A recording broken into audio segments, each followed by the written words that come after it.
কোরবানির ভাগীদারদের মধ্যে কারো ইনকাম হারাম অথবা উদ্দেশ্য অসৎ, গোশত খাওয়ার উদ্দেশ্য।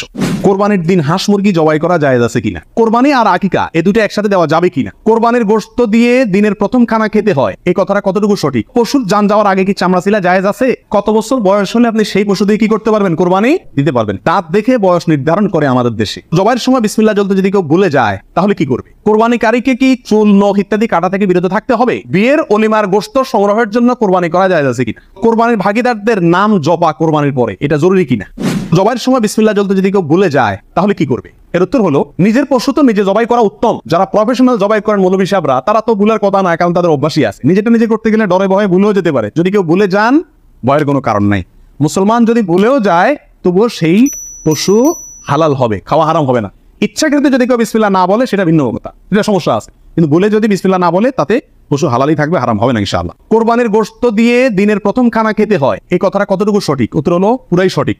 রাসূল আকরাম সাল্লাল্লাহু আলাইহি সাল্লাম থেকে বর্ণিত হয়েছে যে তিনি ঈদুল আজহাতে, ঈদুল ফিতরের ব্যতিক্রম করতেন। ঈদুল ফিতরে কিছু একটা মিষ্টি খেয়ে, খেজুর টেজুর খেয়ে তারপর ঈদগাহে যেতেন। আর ঈদুল আজহাতে সারাদিন কিছু খেতেন না, কোরবানির পশুর গোশত দিয়ে প্রথম খানা খেতেন দিনের। অতএব আপনি গরু দেন, ছাগল দেন, যেটা দিয়ে কোরবানি করেন, দিনের প্রথম খানা কি দিয়ে হওয়া উত্তম? ওই গোশত দিয়ে হওয়া উচিত। গোশতটা তো আল্লাহকে দিয়ে দিয়েছেন, আল্লাহর নামে জবাই করছেন, আল্লাহ আপনাকে হাদিয়া দিয়েছেন। এই জন্য আল্লাহর হাদিয়ার আগে একটু পেটটা খালি রাখেন, আকর্ষণ করে খান, তাহলে ইনশাআল্লাহ সেটা আপনার জন্য, আপনার আল্লাহর হাদিয়াকে আপনি মূল্যায়ন করবেন, সেটা প্রমাণ হবে। কোরবানি আর আকিকা এই দুটো একসাথে দেওয়া যাবে কিনা, এটা কমন প্রশ্ন আমাদের সমাজে। এর উত্তর হলো, অনেক উলামায়ে কেরামের মতে দেওয়া যাবে। ফতোয়া শামিতে তাই লেখা আছে যে দেওয়া যাবে কোরবানি আর আকিকা একসাথে একই গরুর মধ্যে। আর অনেক উলামায়ের মধ্যে দেওয়া যাবে না। দেওয়া যাবে না এর ভিতরে আপনার পাকিস্তানের খুব নামকরা মুফতি ছিলেন মুফতি রশিদ আহমদ রাহমাহুল্লাহ, আসনানুল ফতোয়ার লেখক।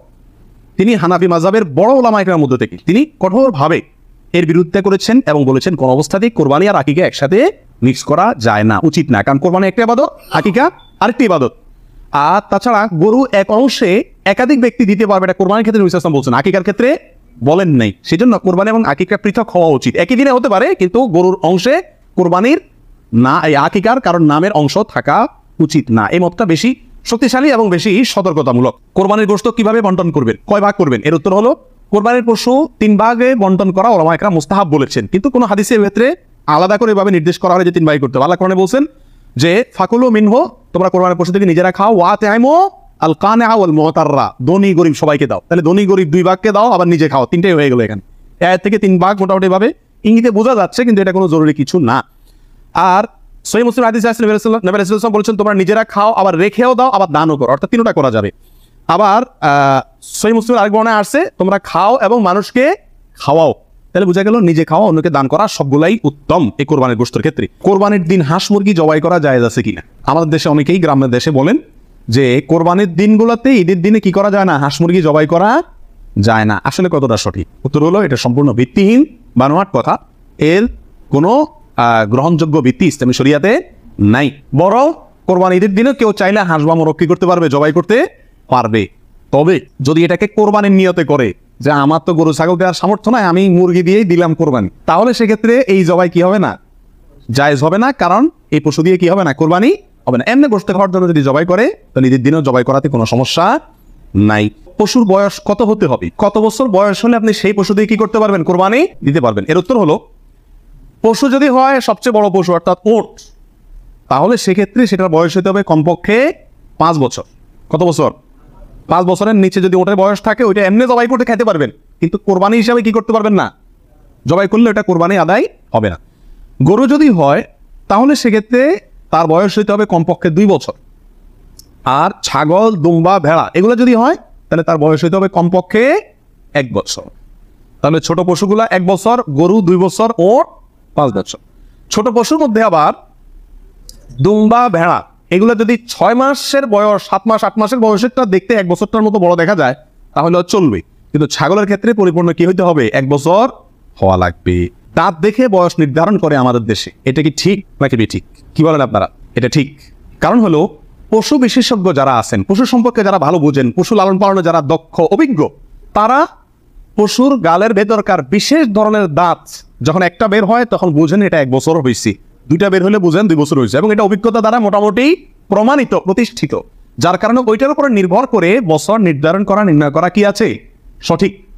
তবে কোনো পশু যদি নিশ্চিতভাবে জানা যায় তার বয়স 1 বছর, 2 বছর বা যেই পরিমাণ বয়স হওয়া দরকার সে পরিমাণ বয়স হয়েছে কিন্তু দাঁত উঠে নাই, তবুও সেটা দিয়ে কি দেওয়া যাবে? কোরবানি দেওয়া যাবে। দাঁতটা মেইন না, মেইন হলো বয়সটা ওই পরিমাণ হয়েছে কিনা। ওই বয়সে হওয়ার পরও কি থাকতে পারে? দাঁত নাও থাকতে পারে। পশুর জান যাওয়ার আগে কি চামড়া ছিলা জায়েজ আছে? উত্তর হলো না, কঠোরভাবে নিষেধ। আমাদের দেশে কসাইরা এবং যারা চামড়া ছিলে নিজেরা অনেক সময় দেখা যায় জান এখনো পুরো বাইর হয় না, রু বাইর হয় না, তার আগেই ওই পায়ের রগ কাটা শুরু করে, চামড়া ছিলে শুরু করে, পুরো নাড়াচাড়া করে। এটা জায়েজ নাই, এটা গুনাহের কাজ। আপনি কোরবানি করছেন ইবাদত, অথচ গুনাহ হচ্ছে সাথে। নবী রাসূলুল্লাহ সাল্লাল্লাহু আলাইহি ওয়াসাল্লাম বলেছেন, ইন্নাল্লাহা কাতাবাল ইহসানা আলা কুল্লি শাই, আল্লাহ সব বিষয়ের প্রতি ইহসান করার নির্দেশ করেছেন। অতএব ফাইদা কাতালতুম ফাআহসিনুল কিতালাতা ওয়া ইযা যাবাহতুম ফাআহসিনুজ যাবিহাতা, তোমরা যখন কোনো পশুকে জবাই করবে তখন ওই পশুর প্রতি রহম করিও, ভালো করে ধারটা দিয়ে নিবে। নবী সাল্লাল্লাহু আলাইহি ওয়াসাল্লাম বলছেন, যাতে করে তার রূহ বের হইতে কষ্ট না হয়। সেখানে জীবিত অবস্থায় এখনো মরে নাই, আপনি চামড়া ছিলা শুরু করে দিলেন, এটা খুবই অন্যায় এবং জুলুম। কোনো পশু কষায় যদি করে তাকে থামাই দিবেন যে রূহ যেতে দাও, তারপরে হাত দাও। কোরবানির ভাগিদারদের নাম জপা কোরবানির পরে এটা জরুরি কিনা? আপনারা দেখবেন ভাগিদারে কোরবানি যদি দেয় তার লিস্ট লিখতে লিখতে অবস্থা খারাপ হয়ে যায়, এবং যিনি কোরবানির পশু জবাই করেন ওই হুজুর নাম নিতে নিতে অবস্থা খারাপ। আল্লাহর নামে এতবার নেয় কিনা সন্দেহ, এতবার ওই ভাগিদারদের নাম নেয়, কারণ ভালো করে নাম নিলে টাকা পাওয়াও, কোরবানি জবাইয়ের টাকা পাওয়াও কঠিন হয়ে যাবে। তো এটা জরুরি কিনা? উত্তর হলো এটা মুস্তাহাব। কোরবানি করার পরে আল্লাহুম্মা তাকাব্বালহু মিন ফুলান ফুলান ফুলান, আল্লাহ এটাকে অমুকের পক্ষ থেকে নাম ধরে তাদের পক্ষ থেকে কবুল করুন, এরকম বলাটা মুস্তাহাব উত্তম। রাসূল আকরাম সাল্লাল্লাহু আলাইহি ওয়াসাল্লাম নিজেও বলেছেন, আল্লাহ এটা আমার পক্ষ থেকে কবুল করেন, এটা আমার উম্মতের পক্ষ থেকে কবুল করেন, আমার পরিবার এটা আমার উম্মতের পক্ষ থেকে। তাহলে এভাবে সবার পক্ষ থেকে কোরবানি যে কজন দিচ্ছে তাদের পক্ষ থেকে কোরবানি হচ্ছে এই কথাটা, এবং তাদের পক্ষ থেকে আল্লাহ কবুল করেন, এটা বলাটা উত্তম মুস্তাহাব। কিন্তু কিনা কোনো কারণে যদি কেউ বলতে ভুলেও যায়, নিয়ত যেহেতু আছে আল্লাহ জানেন, অতএব কি হয়ে যাবে? কোরবানি হয়ে যাবে। কোরবানিকারীকে কি চুল, নখ ইত্যাদি কাটা থেকে বিরত থাকতে হবে? উত্তর হলো হ্যাঁ। নবী রাসূলুল্লাহ সাল্লাল্লাহু আলাইহি ওয়াসাল্লাম বলেছেন, মান আরাদা আন ইউদাহিয়া, যে ব্যক্তি কোরবানি করার ইচ্ছা রাখে, পোষণ করে, ফালা ইয়াখুজ মিন শা'রি ওয়া আযফারি শাইআ, সেই জন্য তার নখ, চুল ইত্যাদি কোনো কিছুতে হাত না দেয়। কোরবানির ঈদের 10 দিন আগে, চাঁদ যেদিন উঠবে ওই দিন থেকে নিয়ে ঈদের দিন পর্যন্ত এগুলো করা যাবে না। কি করা যাবে না?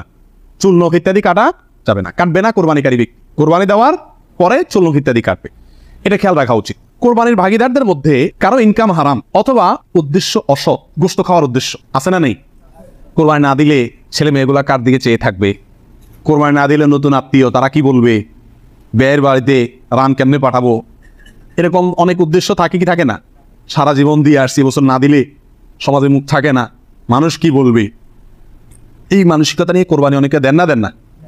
এরকম যদি কেউ আপনার ভাগিদারদের মধ্যে, অংশীদারদের মধ্যে থাকে, অথবা কেউ যদি কোরবানি করে তার ইনকাম হারাম আর সে হারাম ইনকাম থেকেই দেয়, অনেকের হারামও আছে হালালও আছে, সুদও খায়, ঘুষও খায়, আবার বেতনও আছে হালাল, তাহলে সেটা ভিন্ন। একজনে কোরবানির পশুতে হারাম ইনকাম ইনভেস্ট করছে আপনি জানেন, অথবা তার উদ্দেশ্য অসৎ, তাহলে এই পশুতে আপনি এবং আরো যে কজন অংশগ্রহণ করবে কারোর কোরবানি হবে না। এই জন্য অংশীদার এবং কোরবানির ভাগই নেওয়ার ক্ষেত্রে বহু হিসাব নিকাশ করে নিতে হবে। যে ব্যক্তি গোশতের ধান্দায় বা অন্য কোনো ধান্দায় করে তাকে ভাগিদার নেওয়া যাবে না। কথা বুঝে আসছে? নিতে হবে যে শুধুমাত্র আল্লাহর সন্তুষ্ট করার জন্য, আল্লাহর সন্তুষ্টির জন্য যে কোরবানি করে তাকে, এবং সরাসরি হারাম টাকা ইনভেস্ট না করে ওই ব্যক্তি যার ইনকাম হারাম, এরকম ব্যক্তিকে ভাগিদার হিসাবে নিতে হবে। আর না হলে ভাগি দেওয়ার দরকার নাই, একা একাই দিতে হবে।